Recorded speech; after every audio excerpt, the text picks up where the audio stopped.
Falling off track can be painful, and not only that, there's definitely a tax that comes along with that restart, and that's exactly what we're going to break down tonight.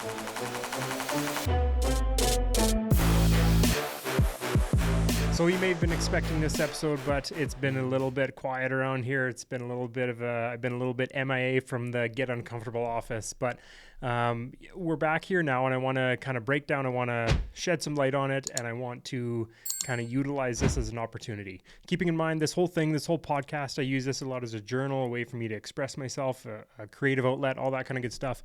But also I want to, have this opportunity to share and to teach from my mistakes and from the things that I've learned and things that people learn in our community of Grand Prairie. So realistically, why I bring that up is because for a guy that talks about avoiding the fear of failure and recognizing when it's important to learn from mistakes, all that kind of good stuff, I failed. I failed at the expectations I put on myself for this podcast and these episodes.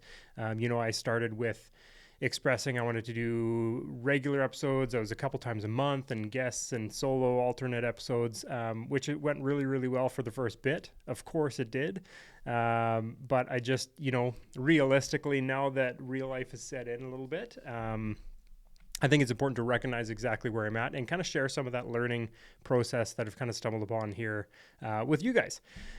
If you'll listen, there you go. So I guess the thing that, it's not like I lost interest. It's not like I didn't want to be here. I really, really enjoy this, but the reality is there's other stuff going on in my life. There's business, there's family. And I guess what happened essentially was, start of the podcast, it was over a year ago now. So that's a pretty cool thing in itself. But I should date check that a little bit. It's around a year, I should say. No, over a year.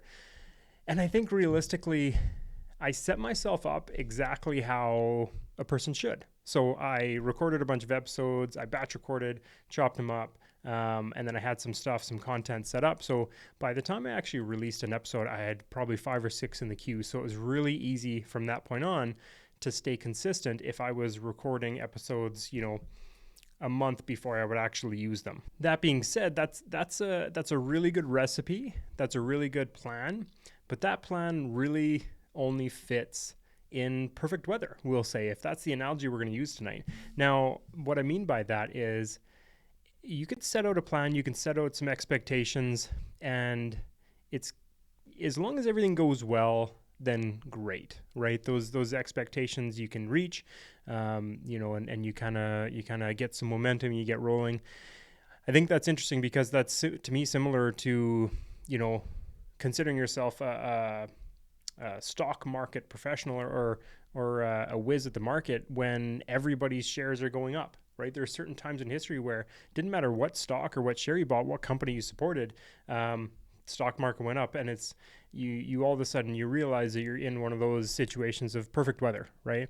If the market is going up, we've seen it in real estate too, where certain markets in the past, it's you can get a cell phone and a business card, and all of a sudden you'll have a successful career in real estate, right? So times are a little bit different now, and I think for me, I recognize that across all avenues of my life, right? So it's and what happened was the weather got a little rocky. If we're on that ship, the waves rolled in, and it really impacted my momentum. I think that's totally fine to realize, because at the end of the day, if you're not going to experience bad weather, if you're not going to experience something that gets you off course a little bit, then that's just not real life. Like that's not realistic to expect that you're going to go through life without, taking a wrong turn here and there. And that's exactly what happened. So now that I took a bit of a wrong turn in a sense of falling off course, I think it's vital for me to recognize and share with you guys, because this isn't only in Brenton doing a podcast. This is very much in life, family, fitness, finances. So that's a nice little alliteration for you.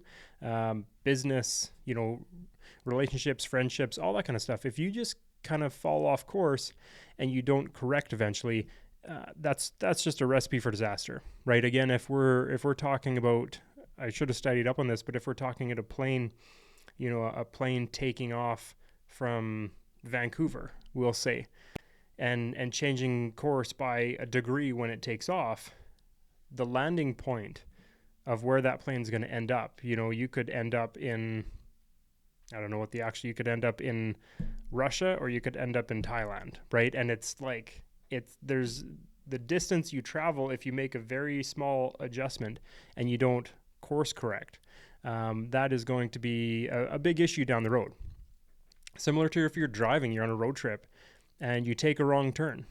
Like if I'm driving on a road trip and take a wrong turn, and God knows it's happened too often, usually with my family in the vehicle, but take a wrong turn and you know where you're supposed to go and you've taken that turn, but if you just keep going in the wrong direction, if you don't realize that you missed the corner or whatever it is, you're just going to be terribly off course in a hurry, and it's going to take a lot of work to get back on track.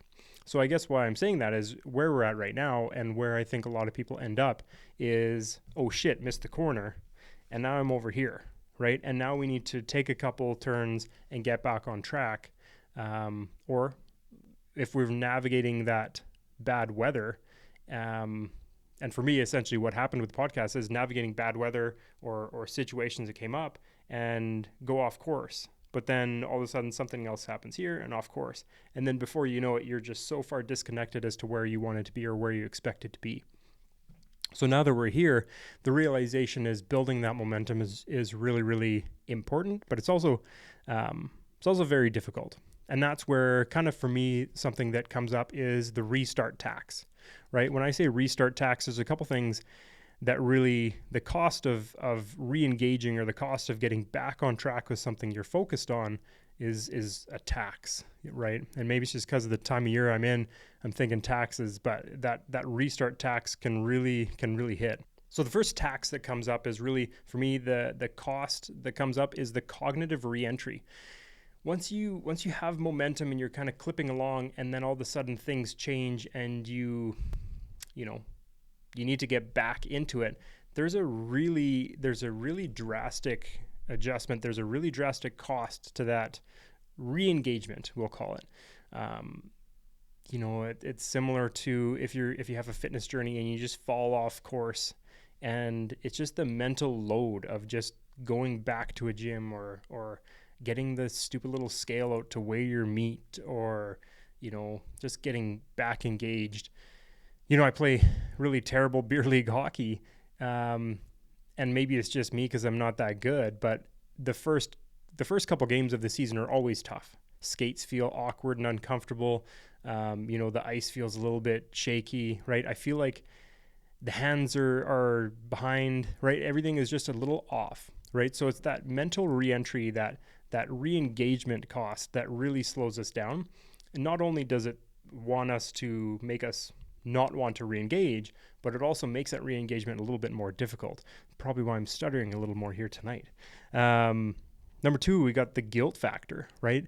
For me, if I set an expectation, I'm really bad for this, but if I set an expectation and then I don't hit that expectation, or if I fall off course, we talked about before, if you don't, sometimes quitting is too easy, right? And then once you fall off, the hardest part of not quitting is like admitting, okay, I messed up and I need to re-engage here, or else we're done, right? So I think that guilt factor of kind of falling short a little bit and disappointing yourself, whether again it's a fitness journey, a business journey, or something like this, a creative outlet, that guilt of not sticking to what you said you're going to do in the fashion that you said you'd do it, really can weigh on a person. And then what happens is you go into this loop of, okay, if I mess this up, then in order to re-engage, I really need to do it perfect this time. And then that guilt almost transpires or translates into a form of perfection. And I know for me, if I think too much about something, or if I want to prepare and make something too good, I get in this loop of almost perfecting it. Again, like tonight, quite honestly, I didn't have something to talk to you about. I just knew that I had set a time in my calendar, Sunday evening, I'm going to go hit record and I'm going to start talking, right? And then I'm going to post it. I'm going to share it. I'm going to upload it, all that kind of good stuff. And essentially I ran out of time. So I typically would put a lot more thought into crafting an episode, I always kind of have an idea, but crafting an episode more of like I'll make notes for myself, paragraph by paragraph. Tonight was just more like, man, this is kind of what I want to say, and let's give it a whirl. So that's where we're at. The third one for me is loss of momentum. Again, it sounds very, very similar to the other two, but for me, loss of momentum really is just a drain on the energy that it takes to gain that momentum back, right? Where we're kind of in flow state, we got things rolling, everything's moving along, and if we lose that momentum and kind of just get to a point where we're static, to break through that friction, break through that static friction is really, really costly on our energy, on our mindset, on our time frames, all that kind of stuff. You know, the best analogy that I could possibly think there is rolling a boulder. And recently I told somebody, I put on TikTok or Instagram or something like that, but told a friend of mine, I think of my running, my hobby of running or my career of running is, you know, if I can be a boulder rolling down the street, I'm happy. Doesn't have to go fast, doesn't have to look pretty, but just like consistently going, has a momentum, and very, very hard to stop. The hard part with the boulder, once you stop it, that sucker's very hard to get moving again. And so if you lose that momentum and you kind of have to go and pick it up again, there's a lot of weight that comes along with that, and a lot of energy you have to exert in that. I stole the story, or I shared the story, stole it from Zig, I guess, but shared the story of Zig Ziglar, I believe it was, talking about the water well, right? Just pumping a water well. And it's so hard to get water to come out of that well. And then when it does, all you have to do is just keep the flow going, and you really can just key in on that momentum. Very, very similar. If you're pumping that well and it just takes time to get going, you're dripping sweat, there's no water coming, and it's a painful process, or it can be a painful process. So now we're here. We talked about the cost, like the cost and the taxes that come along with a break or breaking that momentum. So really what we want to kind of discuss, and I touched on a little bit before, but creating those, there's a couple things. So lower the bar, right? And I kind of said that about tonight. Like, you need to lower that bar. You don't want to get ultra perfectionistic or focus on perfectionism. You want to lower that bar and just get moving again. You know, the best one for me is if you're on a fitness journey and you've missed a few days, or you've missed a few weeks or a few months, or maybe you're just starting, whatever that is, but you cannot assume you're just going to go set a PR on bench press or deadlifts. Just start moving the weight around. Go for a jog. Go for a walk. Just something really easy to build that momentum again. Along with that really easy building momentum, I think that comes in always, so like not having the perfect mindset, but also just like compartmentalizing a bit and making things smaller. How do you eat an elephant? One bite at a time, right? So super silly little thing, but I wasn't waiting on, and there was a part of me that was going to wait on a guest episode to get back going, but line up a guest, schedules, all that kind of stuff, try and have the perfect guest, and it's just like, nah, let's just get going. Let's do an episode where we can reconnect. And so that's small chunks. If you're doing workouts, 10-minute workout, 15-minute walk, right? Whatever that is. If you're trying to diet, it's don't worry about tracking your food. Maybe just don't eat Doritos on the way to bed tonight, or whatever that is. And again, if we're really calling it out, another thing that can kind of bypass and help you push through that tax of returning to momentum would be share it, explain it. Share those goals. Like, I mean, there's the dopamine that you get from just sharing a goal, and that's all been studied and great and well. But again, just the expression of, I messed up, screwed up, I failed. And having a conversation about that with somebody that's close to you, or sharing it with me or Instagram or whatever you want to do. Just share that and kind of say, I'm getting back on track. This is where I'm at, and this is my goal. And just by sharing it, putting it out in the world, that'll create your own accountability for you, because once again, you just don't want to disappoint people. And again, I don't want to feel like, I don't want to kind of sound like I'm making this about this podcast, because I think the realization for me is everything is so very similar, right? If we talk about building momentum in something that you're doing, whether it's business or creative or anything like that, I think there's there's always going to be times, right? There's always going to be times where you fall off track. And to think that that's not the reality of life is super, super naive. So I think there's going to be times you fall off track. And it's not necessarily, when I'm representing somebody looking for a new build, it's like, even the best home builders are going to have bad days. It's not the fact that they don't have bad days. It's how do they handle those bad days? How do they work through those bad days? How do they make sure that the customer or the client is really well taken care for when there's an unforeseen, when there's bad weather? Again, not to sound like we're talking about ships too often, but so whether it's, hobbies, family, anything like that.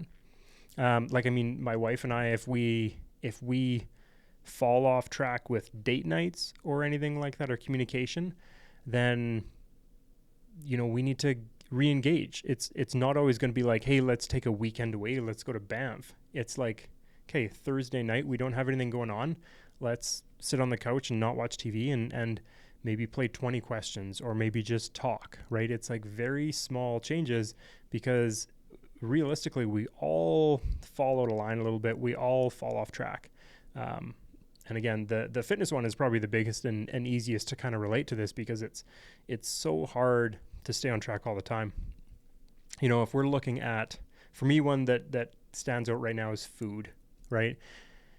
I've tracked food, and it's all great if you meal prep and you track food, and then you travel with a cooler with individual portion sizes for every meal. All the food and all the liquids that you're going to consume are all weighed and measured and tracked and stored. But that's just not realistic for, I don't know, I would argue anybody long term. And the people that do make it work are that's typically a short-term goal. But that's just not realistic. So, okay, we don't have food, and I'm rolling through McDonald's because my kids want McDonald's on the way to Edmonton. And it's, how do I react in that situation? And what am I going to order? Grilled chicken sandwich, no mayo.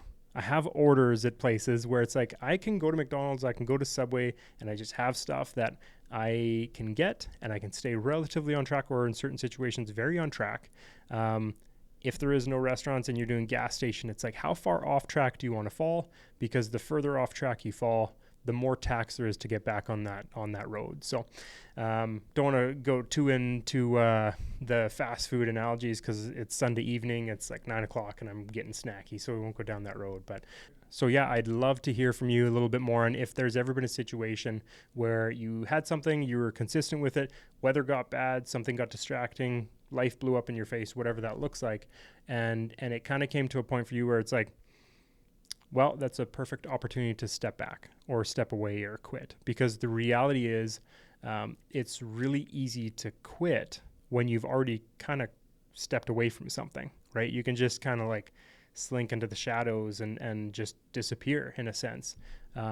Maybe nobody even notices. But at the end of the day, I think it's valuable for us to re-engage and keep those commitments to ourselves. So I'd love to hear if you've ever been in that situation, or how you handle getting back on track, keeping those the return taxes in line. So thanks for joining me.